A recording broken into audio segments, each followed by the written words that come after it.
বন্ধুরা, বৃন্দাবনে স্কুটি ভাড়া পাওয়া যায়। সেখান থেকে 500 টাকা দিয়ে স্কুটি নিয়ে 200 টাকার তেল ভরলাম। তারপরে বর্ষানার উদ্দেশ্যে রওনা হলাম। ওয়েদারটা ভীষণ কিন্তু ঠান্ডা, কারণ বৃন্দাবনের যে ঠান্ডাটা সেটা কিন্তু মানে হাড়ের মধ্যে মনে হয় লাগছে। এত বাতাস একটা সবসময় থাকে। তাই স্কুটিতে হালকা আমি একটা সোয়েটারের মতন পরা ছিলাম, যেটাকে কি বলে আপনারা, সোয়েট শার্ট যেটা, সেটা পরা ছিল, কিন্তু ঠান্ডা লাগছিল তখন। বৃন্দাবন থেকে বর্ষানার ডিস্টেন্স যেটা, সেটা 50 কিলোমিটারের মতো। গুগল ম্যাপে দেখি, কারণ রাস্তা তো আমি চিনি না, স্কুটি ভাড়া করে যাচ্ছিলাম আর সম্পূর্ণ জায়গাটাই আমার জন্য অচেনা। করুণাময়ী রাধারানীর কৃপায় অলরেডি মোটামুটি পৌঁছে গেছি। 1 কিলোমিটার মাত্র আছে আপনার রাধারানী মন্দিরে, আপনারা দেখতে পাচ্ছেন। 1:30টার সময় আবার বন্ধ হয়ে যাবে, তাড়াতাড়ি চলে যাই। অবশেষে মন্দিরের ভেতরে পৌঁছে গেলাম। ভিড় প্রথম দিকে একটু কম ছিল, কিন্তু পরে ভীষণ ভিড় হয়ে যায়, কারণ সেদিন বর্ষানাতে হোলি চলছিল, হোলির উৎসব চলছিল। বন্ধুরা, এই যে ছবিটা আপনারা দেখতে পাচ্ছেন, সেটা মন্দিরের ওপর থেকে তোলা ছবি। অনেক উঁচুতে কিন্তু মন্দিরটা, রাধারানীর একমাত্র মন্দির। এই দেখুন, ভীষণ সুন্দর মন্দিরটা। আর এর উপর থেকে পুরো গ্রামটা, বর্ষানার যে পুরো গ্রামটা আছে, সেটা পুরো দেখা যায়।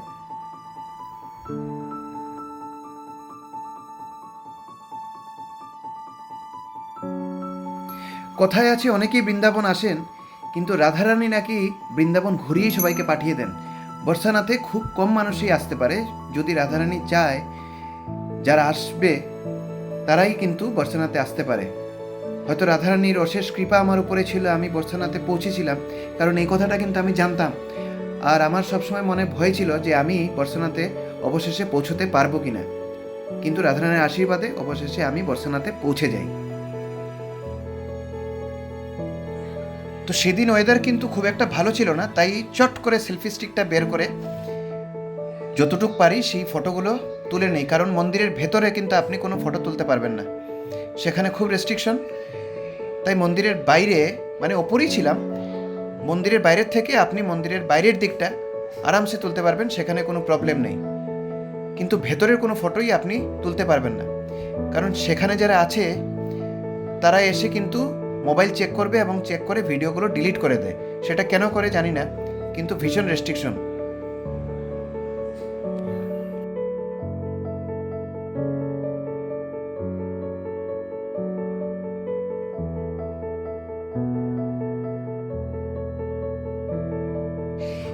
এটা ছিল রাধারানীর মন্দির। ঠিক মন্দিরের একটু দূরেই হলো গিয়ে বৃষভানু, যিনি হচ্ছেন রাধারানীর বাবা। ওনার মহলটা হচ্ছে গিয়ে মন্দির থেকে একটু দূরে, তো পায়ে হেঁটেই যাওয়া যায়। আমি তো স্কুটি নিয়ে পুরো উপরে উঠে গেছিলাম। অনেক সিঁড়ি কিন্তু আছে, সেই মন্দিরে যেতে হলে অনেক সিঁড়ি আপনাকে উঠতে হবে, কিন্তু এখন স্কুটি নিয়েও সেই মন্দিরের কাছে যাওয়া যায়। এই যে প্রাসাদটা দেখছেন, এটা হলো রাধারানীর বাবার প্রাসাদ, যেটা বৃষভানু, ওনার বাবার নাম ছিল বৃষভানু।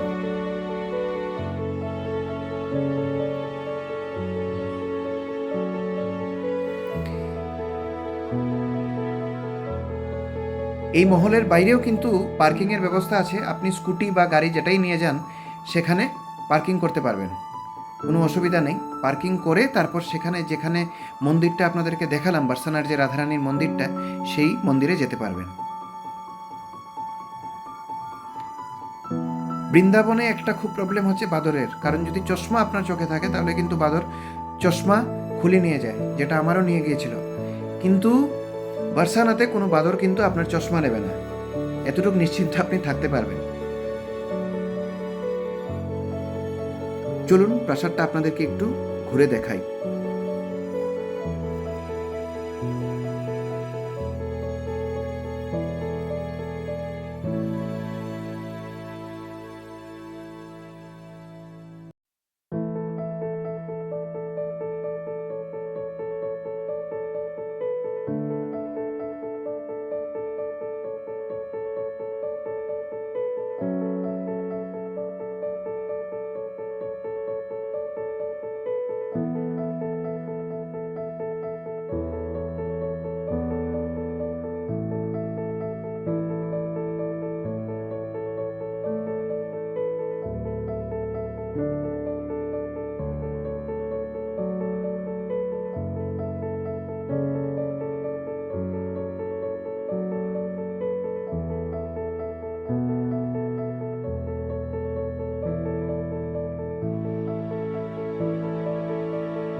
আবার রাধারানীর কবে আমার উপর কৃপা হবে জানি না, আবার কবে বৃন্দাবন যেতে পারবো সেটাও জানি না, কিন্তু বর্ষানাথ থেকে যেতে ভেতরে ভীষণ কষ্ট হচ্ছিল।